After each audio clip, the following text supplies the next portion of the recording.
ಸ್ನೇಹಿತರೆ ನಮಸ್ಕಾರ.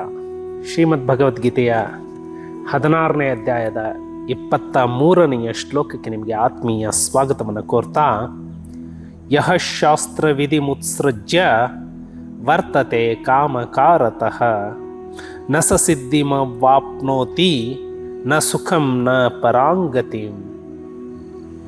ಶ್ರೀಕೃಷ್ಣ ಅರ್ಜುನನಿಗೆ ತನ್ನ ಮಾತನ್ನು ಮುಂದುವರಿಸ್ತಾ, ಹೇ ಅರ್ಜುನ, ಶಾಸ್ತ್ರ ವಿಧಿಯನ್ನು ಬಿಟ್ಟು ತನ್ನ ಮನಸ್ಸಿಗೆ ಬಂದಂತೆ ಆಚರಣೆ ಮಾಡುವವನು ಸಿದ್ಧಿಯನ್ನು ಪಡೆಯುವುದಿಲ್ಲ, ಪರಮಗತಿಯನ್ನೂ ಪಡೆಯುವುದಿಲ್ಲ, ಹಾಗೂ ಸುಖವನ್ನು ಹೊಂದುವುದಿಲ್ಲ ಅನ್ನುವಂತಹ ಮಾತನ್ನು ಹೇಳ್ತಾನೆ.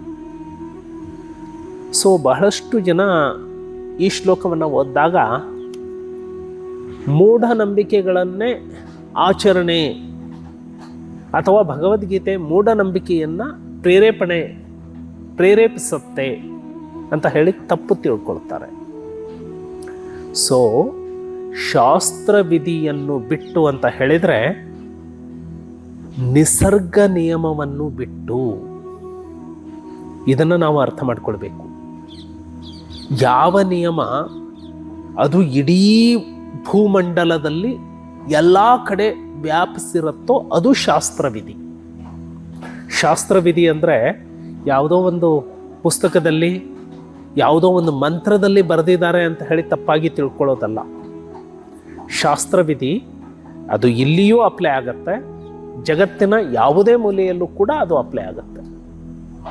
ಅದು ನಿಸರ್ಗದ ನಿಯಮ, ಅದನ್ನು ಶಾಸ್ತ್ರವಿಧಿ ಅಂತ ಹೇಳ್ತಾರೆ. ಆ ನಿಸರ್ಗದ ನಿಯಮ ಏನು? ಮನುಷ್ಯನಲ್ಲಿ ದೈವಿ ಗುಣಗಳು ಹೆಚ್ಚಾಗಬೇಕು, ಮನುಷ್ಯನಲ್ಲಿ ರಾಕ್ಷಸಿ ಪ್ರವೃತ್ತಿಗಳು ನಾಶ ಹೊಂದಬೇಕು, ಅಸುರಿ ಗುಣಗಳು ನಾಶ ಹೊಂದಬೇಕು. ಇದು ಶಾಸ್ತ್ರವಿಧಿ.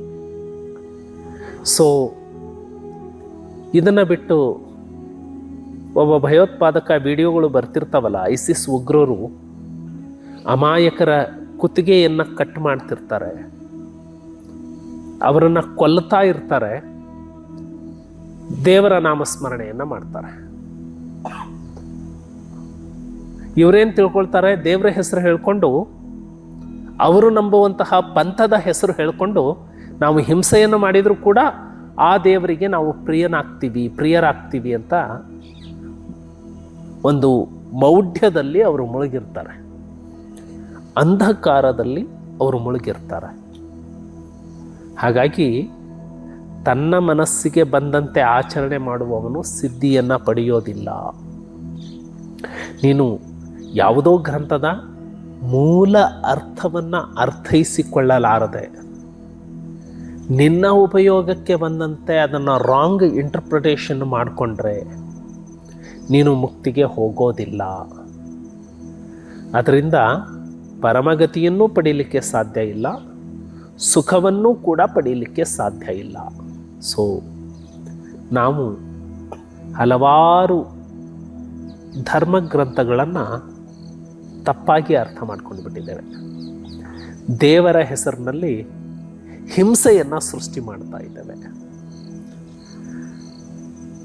ಅವರು ನಂಬಿರುವಂತಹ ಧಾರ್ಮಿಕ ಶ್ರದ್ಧೆಯ ಹೆಸರಿನಲ್ಲಿ ಅಮಾಯಕರನ್ನು ಕೊಲ್ಲುವಂಥದ್ದು ಕೂಡ ನಡೆದಿದೆ. ಇದು ಶಾಸ್ತ್ರವಿಧಿಯನ್ನು ಬಿಟ್ಟ ಹಾಗೆ.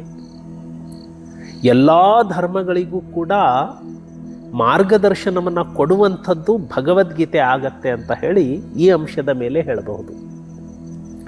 ಚಿಕಾಗೋ ಭಾಷಣಕ್ಕೆ ವಿವೇಕಾನಂದರು ಹೋದಾಗ ಎಲ್ಲ ಧರ್ಮಗಳು ಮೊದಲು ಬಂದವರು ಇಟ್ಟಿದ್ರು, ಅವ್ರ ಮೇಲೆ ತಗೊಂಡು ಹೋಗಿ ಭಗವದ್ಗೀತೆಯನ್ನು ಇಟ್ಟರು.